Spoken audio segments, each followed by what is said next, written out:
This is the Late Round Podcast with your host, JJ Zacharisa.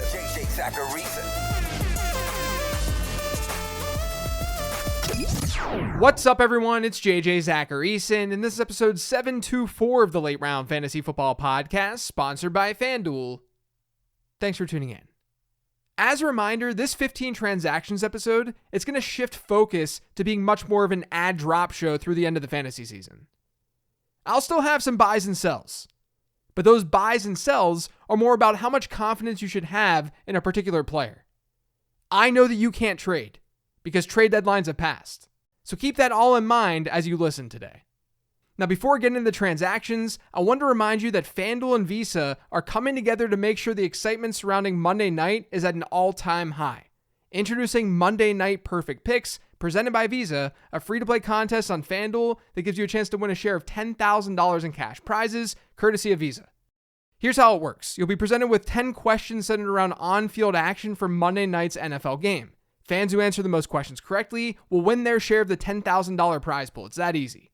The contest is now live, so head to FanDuel.com/free/contest/Visa Perfect Picks and make your pick before Monday night. That's FanDuel.com/free/contest/Visa Perfect Picks. No purchase necessary. Age and location restrictions apply. Void where prohibited. See full terms at FanDuel.com. Visa and its financial institutions have not sponsored or offered this promotion in any way. Add Elijah Moore. So Corey Davis left New York's game early on Sunday with a head injury. That allowed Elijah Moore to sort of play the role that we thought he was going to play this year. He ended up being used as the Jets' number 2 wide receiver. That hasn't always been a lock this season, even when Corey Davis was sidelined. We saw Denzel Mims play that role. But Elijah Moore saw a season-high 22.7% target share. He led the Jets in targets on Sunday. And upcoming for the Jets is a matchup against the Lions.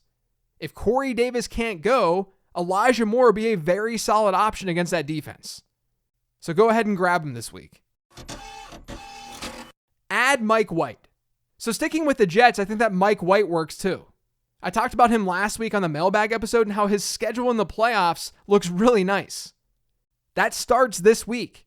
According to FanDuel Sportsbook, the early line in that Jets-Lions game gives the Jets a 23-point implied team total.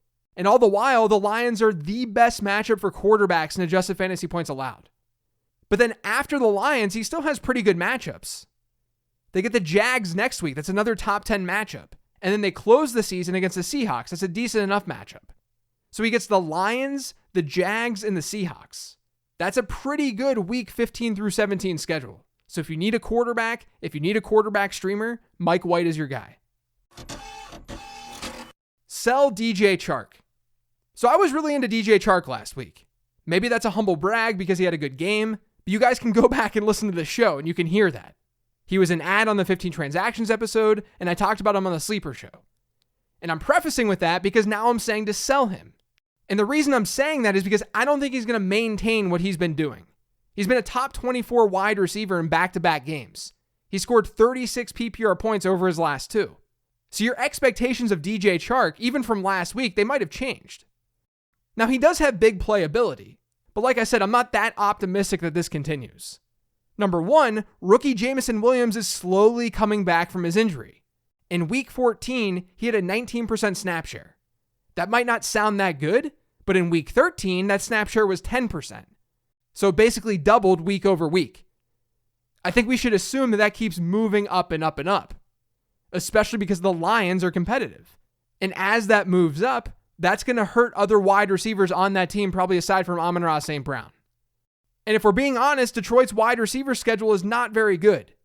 They get the Jets this week, and New York ranks as the absolute worst matchup for wide receivers in adjusted fantasy points allowed. They also tend to funnel targets to the middle of the field, and that's probably going to help Amon-Ra St. Brown more than DJ Chark. In week 16, it's a top 5 matchup against Carolina. Great. That's good. But week 17, they get Chicago. Now, the Bears are beatable, but teams haven't attacked the Bears through the air. They've seen the second lowest pass rate against them this season, and they rank as a bottom 10 matchup for wide receivers and adjusted fantasy points allowed as a result. So you get one bad matchup, one good matchup, and one iffy matchup. And with Jameson Williams likely going to see more and more work, that scares me with DJ Chark. Add Chuba Hubbard. So you're going to hear me talk about handcuffing running backs later on today's show, but Chuba Hubbard's not a handcuff. The Panthers have played well over their last 2 games, and those positive game scripts have led to Hubbard carrying the ball 31 times. Now, he's seen just a 39% running back rush share per game, but he's been effective. He has a 50% success rate over his last 2. That's better than Deontay Foreman. And unlike Foreman, Hubbard's seen some work through the air. He had a 15% target share in week 14. He ended up running more routes than Foreman. The Panthers get the Steelers and then the Lions over their next 2 games. Those aren't amazing matchups by adjusted fantasy points allowed, but there's a chance that Carolina can be in those games. And if they're in games, if they see neutral game scripts, that means they can maintain this run-heavy approach, which is what they want to do. And that's going to then benefit Chuba Hubbard. And then obviously there is upside for Hubbard too if Foreman gets hurt. Buy CeeDee Lamb. Now look, week 14 was a tough one for CeeDee Lamb. He saw his lowest target share of the season at 15.4%, and he failed to reach double-digit PPR points for just the 3rd time this season. But he also faced the Texans. I'm not sitting here saying that the Texans secondary is this amazing secondary, this great unit, but they have not been a good matchup for fantasy wide receivers. They've given up just 1 top 12 performance all season long. That happened all the way back in week 1. Teams tend to run on the Texans. They've seen the lowest pass rate against them this season. So overall, because of the way the teams attack Houston, it was a tough matchup for the wide receivers. But I'm a believer that Lamb might win some fantasy championships this year. His target share in the season is 29%. That's really, really good. And in weeks 15 through 17, Dallas gets the Jaguars, Eagles, and Titans. Now, Philly isn't the easiest matchup on the planet, but Jacksonville and Tennessee, those are good matchups. Those are top 6 matchups in adjusted fantasy points allowed to wide receivers. I'm still very in on CeeDee Lamb. Add Chris Moore. So speaking of the Texans, Chris Moore, he kind of went off on Sunday. The Texans didn't have Nico Collins or Brandon Cooks, and Moore ended up seeing almost 46% of the team's targets. He scored 22.4 PPR points. He played as a starting wide receiver alongside Philip Dorsett. But Moore was the more impressive player in week 14. He was the guy they relied on. If Collins and Cooks continue to miss time, Moore could actually do some damage. Not only could he just see a high target share, but Houston's schedule is awesome. They get the Chiefs, Titans, and Jags through the fantasy playoffs. So don't sleep on Chris Moore. Add Richie James. Richie James has now seen a 20% plus target share in 2 of his last 3 games. And in week 14, he ended up running the most routes for the Giants. And tight end Daniel Bellinger was banged up in that game. If he has to miss any time, he could see a boost in looks to the middle of the field because he plays the slot. So this is a volume play above all else. But I don't mind Richie James if you really need a wide receiver. Hold Aaron Rodgers. Now you might see Aaron Rodgers going up against the Rams this week, and you might say to yourself, there's no chance I'm using Aaron Rodgers against the Rams. Look at what Derek Carr did against the Rams. And that's totally understandable. I probably would not be using Aaron Rodgers this week either. But in week 16 and 17, different story. During those 2 weeks, the Packers get the Dolphins and the Vikings. Not only do both of those defenses rank as top 10 matchups for quarterbacks in adjusted fantasy points allowed, but because the Dolphins and Vikings offenses can move the ball, I'll feel more optimistic that the Packers have to air it out. There's a chance that we see a QB1 performance from Aaron Rodgers in the fantasy playoffs. And that's saying something because he's finished as a top 10 quarterback just once this year. Add Ryan Tannehill. So Ryan Tannehill was my featured streamer last week. But as I said on all my shows, I did not feel that confident. And if you watch the game and if you watch the way that Tannehill compiled his stats, you can see why. It wasn't pretty. But he got there. He had an 18-point outing. This week, Tannehill gets the Chargers. Now, LA looked good against Miami in week 14. But across the larger sample, they've been a relatively average opponent for quarterbacks in fantasy football. And Tannehill hasn't been that bad of a fantasy quarterback of late. He scored over 16 points per game over his last 5. 4 of those 5 matchups have come against bottom 10 teams. Or in other words, not advantageous matchups. He's not the most appetizing streamer in the world, but I think he can be a solid QB too. Add Chig Okonkwo. So if you bought into Chig Okonkwo last week, you're probably smiling today. He gave you a top 5 tight end performance. He has 2 top 10 performances over his last 2 games. And even though he's still running behind Austin Hooper technically, Okonkwo's averaged a target share per game of about 16% over Tennessee's last 7. And get this, among 30-plus target tight ends this season, Okonkwo leads all of them in yards per route run. That's according to Pro Football Focus. He's looking like a pretty legit tight end. I mean, this is a rookie that we're talking about. So you'll want to have him on your fantasy roster. Buy Dalvin Cook. It's been a rough stretch for Dalvin Cook. He's scored single-digit PPR points in 3 of his last 4 games. That's coincided with a target share per game rate under 8%. For some context, during his 3 games prior to this stretch, his target share per game was almost 15%. Now, I would say this is the result of the TJ Hawkinson trade, but Cook was seeing plenty of work through the air when Hawkinson was first traded. I'd also usually sit back and say maybe he's losing work to his backup, but he's not. Alexander Madison's not seeing more work in that offense. Cook's snap shares have been totally normal during this stretch. Now, he's definitely been inefficient on the ground in 2 of his last 4, but it's not enough for me to abandon ship, especially because Minnesota gets the Colts, Giants, and Packers in the fantasy playoffs. That's one of the best schedules that you can find for a fantasy running back. Add Jeff Driscoll.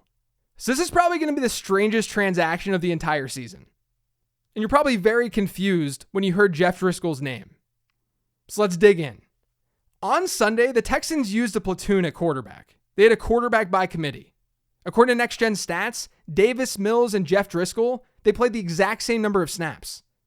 But if you look at the box score, you'll see that Davis Mills threw the ball 21 times and Jeff Driscoll threw it 6 times. But it's because Driscoll's the runner of the 2. When he was on the field, Houston ran the ball a lot more. Driscoll himself had 7 rush attempts. So why am I even bringing this up? We're talking about 2 quarterbacks playing for the Houston Texans who are splitting snaps. Well, remember when Taysom Hill first started playing quarterback and you could slide him into your tight end spot? That same exact thing is happening with Jeff Driscoll. If you play on Yahoo, which I know a lot of you guys do, and this is potentially other platforms too that I haven't discovered, but Driscoll is listed as a tight end. If Jeff Driscoll is a starting quarterback in the NFL and you can use him in your tight end spot, you're going to do that. Tight end is a dumpster fire. You would probably be starting him over everyone not named Travis Kelce.